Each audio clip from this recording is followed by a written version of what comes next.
Yacht sé Louise Benally when siédo toché dlínina chuide de inslót chapa bas sin las chi da sédo chi da nale Jessie Jean de na shut and saholi hade. I'm Louise Benally. I'm from Black Mesa, Big Mountain, Arizona. Well, I was invited here by the conference organizers, and I met them several years back. But prior to that, I have met some Dineh from up this way, from the Arctic village, and at the time they were talking about their way of life being disturbed by a development that was being proposed in their region, in their homelands, and they were opposed to that, and they were calling for support and networking. And I happened to have met Sarah James and then Faith Gimmel sometimes back in the 90s, and they shared the information about the importance of their way of life here, and how their food source was being impacted by the proposed oil drilling development that were proposed for the Arctic Wildlife Refuge area. And so I have been aware of my heritage, which my father spoke of, and that we were Athabascan related, linguistically to the people here, and that we had come from by the big water.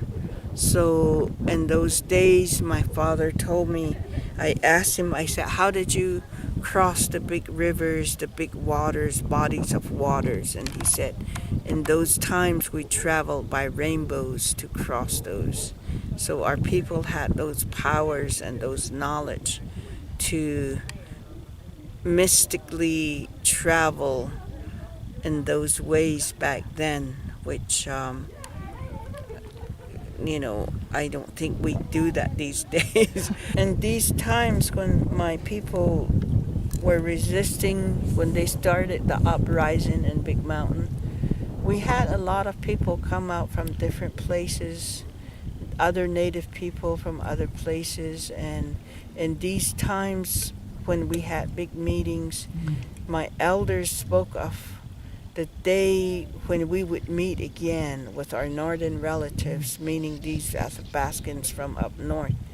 And it would be for a reason, and so this reason now is because of the climate issues, the changing in the environment. So I believe that this is the time that they were describing. So from here, we have to reconnect, unify, and stand together as one nation again. When I was a child, I grew up in a community that was impacted similar to what was going on here. Only in our community, it was had to do with coal, and our land was given away, arbitrated by United States government, Republican interests groups known as now the GOPs. Back then they draft up a legislation called Public Law 93531, and that called for over 10,000 Navajos and over 300 Hopis to move off lands where they've occupied lands, and that was to make way for big Peabody Coal energy so that they could extract the coal for power. And so they did that since 1968. By 1974 they passed a legislation. So by 1976 people started moving off, and my community of Big Mountain, my elders opposed that, and due to their opposition we were kind of just left off on our own to exist as we have always in the past. So my elders organized, and we are known as Dineh Nation, Big Mountain Dineh Nation. And we've always honored that for myself. I've always honored that move. And so I didn't move off the land. And in 1996, there was another legislation that was put before us, which was to sign, our lands were signed to the Hopi tribe. I didn't sign that either. And that's because of what I was taught. And some of my teachers were traditional Hopis, and they told me, don't sign anything, don't move out, because this is about the destruction of the earth, where they're extracting the liver, which is the coal, which filters the water, the groundwater. But I do support, wherever people are trying to survive according to their culture, according to their traditional way of life. I support that, and that's what brought me here to the Arctic Yukon, Fort Yukon community for this summit. And then I was asked to help, with the opening and then praying for the food. And to me, that's a big honor. It means a lot to me. And that's the reason why I came, is to help, to stand in solidarity with the people and to help them be strong in their opposition to these developments, because it's throwing everything off course. Fossil fuel development is destroying the earth, and we as humans need to step up to these policymakers and make them change, make them reverse their ways of living and finding other solutions to exist, because it's not fair to the future generation. It's not fair to the whole environmental life besides human, including trees, plants, animals, things that live in the oceans, things that live in the waters. It's not fair to all the life that is around us for a few people that want endless money.